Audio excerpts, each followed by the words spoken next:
Good evening.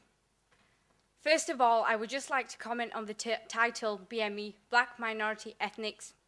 Personally, I do not like this term that defines several groups of different ethnicities regardless of the much diversity a BME may have with another.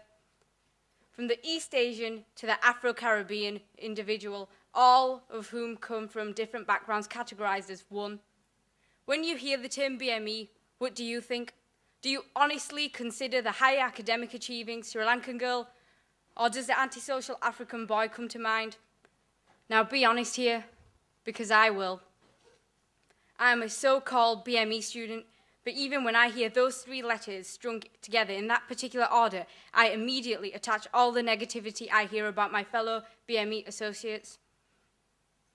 The stereotypes, the stigma, and all the pessimism three letters have on students who belong to a particular race.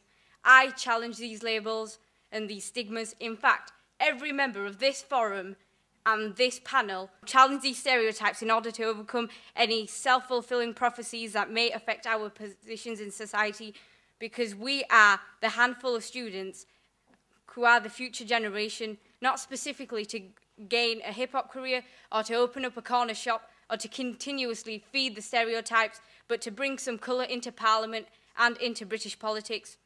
During our first meeting, we questioned why ethnic minorities did not take part in politics, and one answered, "I'm black. Who's going to listen to me when it comes to current affairs?" I have to stress that we are a group of dedicated, open-minded, high-achieving students with high aspirations, working towards the development of our careers in politics. If there are no black or Asian role models in UK politics, then who will the future generation aspire to? We do not intend to just talk about making a difference, but we will act upon our words. You have to know the past to understand the present. These are the words of American astronomer Dr. Carl Sagan. This really strikes me as true because if the underachieving BME youth of today does not know where he or she has come from, how is he or she to know which direction they're going in or where they're headed in the future? Why is it, after over 60 years since the first BME settlers, 65% of Bangladeshis, 55% of Pakistanis, as well as 45% of black Africans in Britain today are still living in poverty? When the average youth does not know who represents their constituency in the government, how is a BME youth supposed to know who is representing him or her in British society? We've come a long way, from immigrants with no place in society to ethnic minorities with our own society and our own culture. But I do not think we have come far enough. We, as young people, need to and are here to show our fellow youth and let them know that there is more to life than what the media portrays. My message here tonight is that to move forward, we must be informed about our past. We need to show the young people that we are trying to reach that they need to know where their ethnic group has come from and how far they have come. They need to be able to voice their own opinions about the world and the events occurring around them and see that their voices are being heard. With the help and support of our Youth Voice Forum, they can have the help and advice they need on how to utilise the resources and information they have access to for their own achievement and to further their successes. And we can stop this never-ending cycle where underachieving youth grow into underachieving adults. Please help us to do this.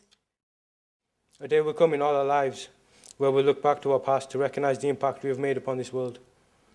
There will be some of us that believe our part is yet to be played. Some of us that have made small significant changes that affected the people we stood by. And then there will be the people that rose from being frowned upon, rose from being mistreated for minute reasons, rose from stereotypical remarks along with being segregated. And after all that, they stood tall, smiles from ear to ear, chins high up in the air with the willpower to achieve anything they wish to accomplish. That day will come in all our lives, signalling the end and the beginning, the end of race associated with colour, the end of religions looked at in difference, but the beginning of something beautiful will emerge, a new way of thinking, a way of recognizing another individual as an equal. And nothing will be said disrespectfully in regard to their skin colour or religion or anything else. I can already see it, just in the distance, slightly hard to reach, but it's there. And when one of us reaches that opportunity to change the world, BME or anyone else in this hall, the rest will follow. I believe Martin Luther King did not walk for us to follow in his footsteps. He took the last step in hope that one day we can achieve flight. This program is a step towards that moment. We all have role models, people to look up to. These role models will not last forever. In Britain, there are not many role models of Black, Asian, or any other ethnic minority. Research shows the importance of such role models to improve the academic achievements of BME pupils. So I challenge you, as I am sure others will stand by me to ask the same. Either give me a positive role model or teach me the skills to become one.